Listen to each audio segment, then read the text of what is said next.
Ecco, siamo qui nella bottega, si può definire così, di Adelfio Grando, che è qui da quanti anni, signor Adelfio?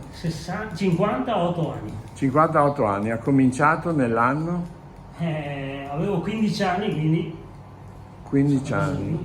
Quindi 58 anni di attività iniziata prima dal papà che si chiamava? Grando Domenico, Grando Domenico, è stato anche prigioniero in Francia. Sì. in Francia, sì, c'è stato un libro anche a proposito, Hanno no? pubblicato un libro sulla storia del papà, sì, Del e papà. degli amici che erano in campo di concentramento assieme.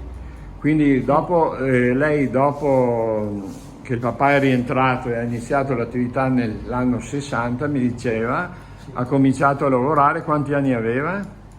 Ho cominciato, venivo qua quando ero ancora più piccolo, diciamo, però dopo a 15 anni ho cominciato a lavorare regolarmente. Regolarmente si dice con contributi e tutto quanto. E come mai continua nonostante sia già arrivato all'età pensionabile?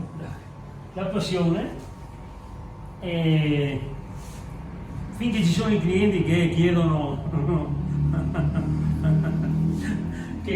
se riesco a lavorare e a continuare qua. Quanto andrà avanti ancora? Quanto pensa di andare avanti? Non so dirvi di preciso, non so dire di preciso quanto tempo. L'idea sarebbe di arrivare a 60 anni di lavoro. E fare conto Diciamo, tondo. fare conto tondo e dopo basta, insomma. Benissimo, grazie.